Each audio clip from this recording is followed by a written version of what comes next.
I'm 88 years old, and the biggest mistake of my life wasn't the business I didn't start. It wasn't the woman I almost married. It wasn't even the years I wasted chasing the wrong things. It was ignoring the small stuff, the daily habits, the 10-minute routines I thought didn't matter, the glass of water, the morning stretch, the early bedtime. For 40 years, I told myself I had time, that I'd get serious about my health later, that big interventions would save me when I finally needed them. I was wrong about everything. When you're young, your body forgives you. You skip breakfast. It doesn't matter.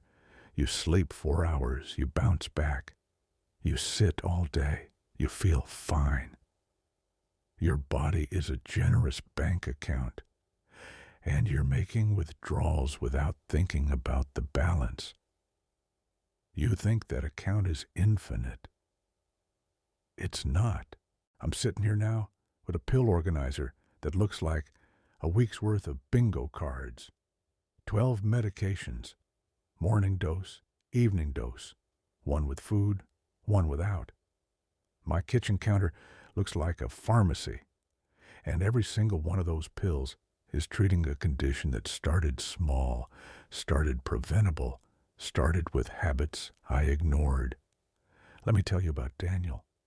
My younger brother, he was 52 when his first heart attack hit him like a freight train in the night. Daniel was the successful one. Corner office downtown, traveled constantly, ate whatever conference catering provided.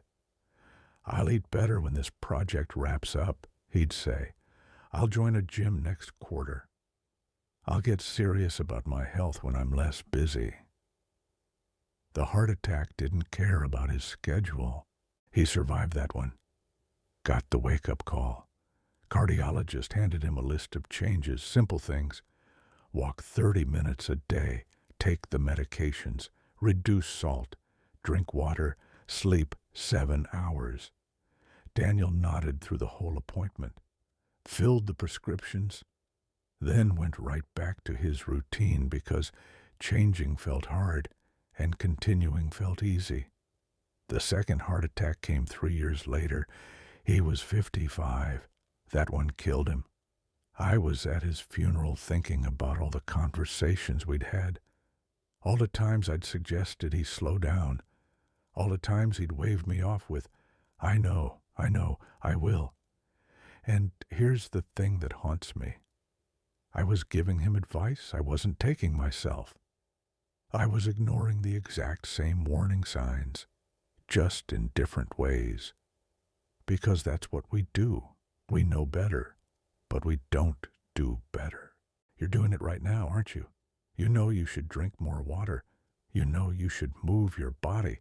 You know you should sleep more, stress less, eat actual food instead of whatever's convenient. You know all of this. But knowledge without action is just entertainment. It's just noise you're letting yourself hear so you feel like you're doing something.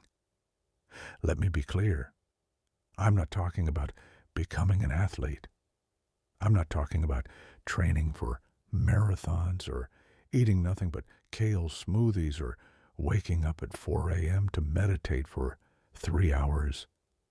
I'm talking about the boring stuff, the stuff so simple it seems pointless, the stuff that doesn't feel dramatic or impressive enough to matter. That's exactly the stuff that matters most. When I was 48, I went to a doctor for the first time in a decade. Everything hurt. My back, my knees, my shoulders. I was tired constantly.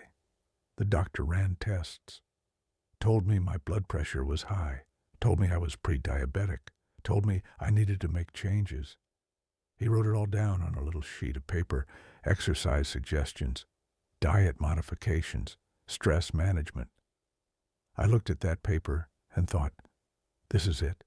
This is the big solution, walking and vegetables. It felt too simple. I wanted a pill, a procedure, something that felt significant enough to match the problem. I didn't understand that the problem itself was 48 years of insignificant choices compounding. And the solution had to be just as gradual, just as daily, just as boring. I threw the paper in a drawer, told myself I'd start next month. Next month turned into next year. Next year turned into 10 years. And the whole time, my body was keeping score. By the time I was 60, the pre-diabetes became diabetes. The high blood pressure became hypertension with medication. The occasional back pain became chronic inflammation. And suddenly, the simple interventions that could have prevented everything weren't enough anymore. Now I needed serious medicine, serious restrictions, serious consequences. Here's what nobody tells you about aging. It's not a cliff you fall off, it's a slope. And every day, you're choosing whether you're walking up it or sliding down it. The choices seem small in the moment. Have the vegetable or skip it. Take the stairs or take the elevator. Go to bed at 10 or scroll until midnight. Drink the water or drink the soda. Each individual choice feels meaningless, like it won't make a difference. And you're right, it won't. Not today, not tomorrow, not this week. But 6 months of those choices, 5 years, 20 years, that's how you build a body that works or a body that fails. I had a neighbor named Ruth, lived 2 doors down for 30 years. Ruth was 6 years older than me, but you'd never know it. At 82, she was walking 3 miles every morning, gardening in the afternoon. Her medicine cabinet had vitamins and 1 blood pressure pill. That's it. I asked her once, "What's your secret? How are you so healthy?" She laughed, said, "There's no secret. I just do the boring things every single day. I've been walking since I was 40. Been eating vegetables since I had teeth. Been going to bed at 9:30 since before it was considered uncool." I remember feeling almost insulted, like she was bragging, like she was oversimplifying. Now I understand she was just telling the truth I didn't want to hear because it meant I'd been wrong for decades. Ruth is 94 now, still walking, still gardening, still living in her own house, taking care of herself, sharp as ever. Meanwhile, I'm 88 with a walker and a bathroom that's been modified 3 times so I don't fall and break a hip.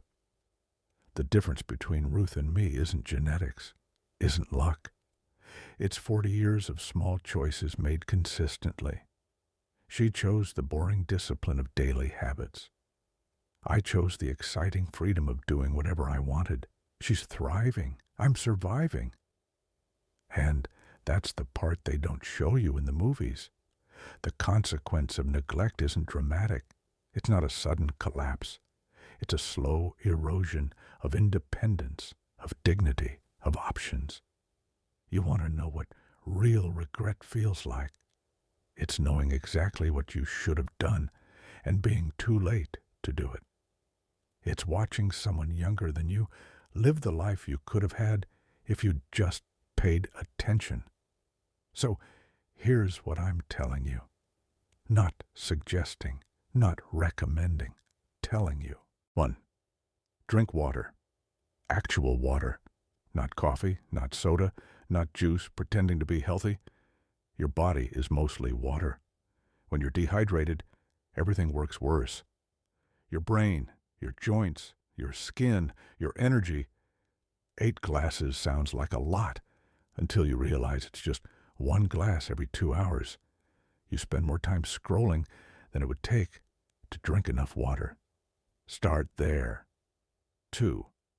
Move your body every single day. I don't care if it's walking around the block or doing 10 squats in your living room. Your body was designed to move. When you don't move it, it starts shutting down. Flexibility disappears. balance deteriorates, muscles atrophy, and then one day you fall, and that fall changes everything. Movement is medicine.